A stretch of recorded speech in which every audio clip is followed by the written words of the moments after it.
ರಣವೀರ್ ಅಂತ ಚಲನಚಿತ್ರ ನಟ ದರ್ಶನ್ ಅವರ ಜೊತೆ ಆಪ್ತರಾಗಿದ್ದಂತ ನಟ ಅವ್ರನ್ನ ಪೊಲೀಸರು ಅನುಮಾನದ ಮೇರೆಗೆ ಕರೆದು ವಿಚಾರಣೆ ಮಾಡಿ ಬಿಟ್ಟಿದ್ದಾರೆ ಇದೇ ವಿಡಿಯೋ ಪ್ರಕರಣಕ್ಕೆ ಸಂಬಂಧಪಟ್ಟಂಗೆ.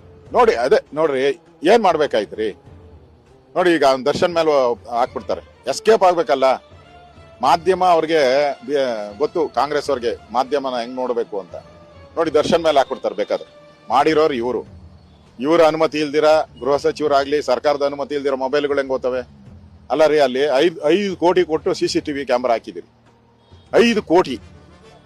ಆ ಒಂದು CCTV ಕ್ಯಾಮ್ರಾನು ವರ್ಕ್ ಮಾಡಲ್ಲನ್ರಿ. ಮೊಬೈಲ್ ಓತತೆ, ಬಿರಿಯಾನಿ ಓತತೆ, ಟಿವಿ ಓತತೆ, ಟಿವಿಗಳು ದೊಡ್ಡ ಟಿವಿ ಓತತೆ. ನನ್ನ ಟಿವಿ ಇತ್ತಂತೆ, ಟಿವಿ ಇವತ್ತು ಎತ್ಕೊಂಡು ಹೊಟ್ಟವ್ರೆ. ಅಲ್ಲಿ ಚೆಕ್ಕಿಂಗ್ ಹೋಗೋ ತಕ್ಷಣ ಹೆಂಗ್ ಹೋಯ್ತಾ ಅದು ಆಚೆ? ಇಷ್ಟು CCTV ಕ್ಯಾಮ್ರಾದಲ್ಲಿ ಇದೇನು ಬರೋದೇ ಇಲ್ಲ, ಏನು ಕಾಣಿಸೋದೇ ಇಲ್ಲ.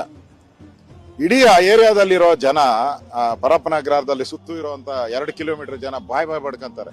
ನಮ್ಗೆ ಟವರ್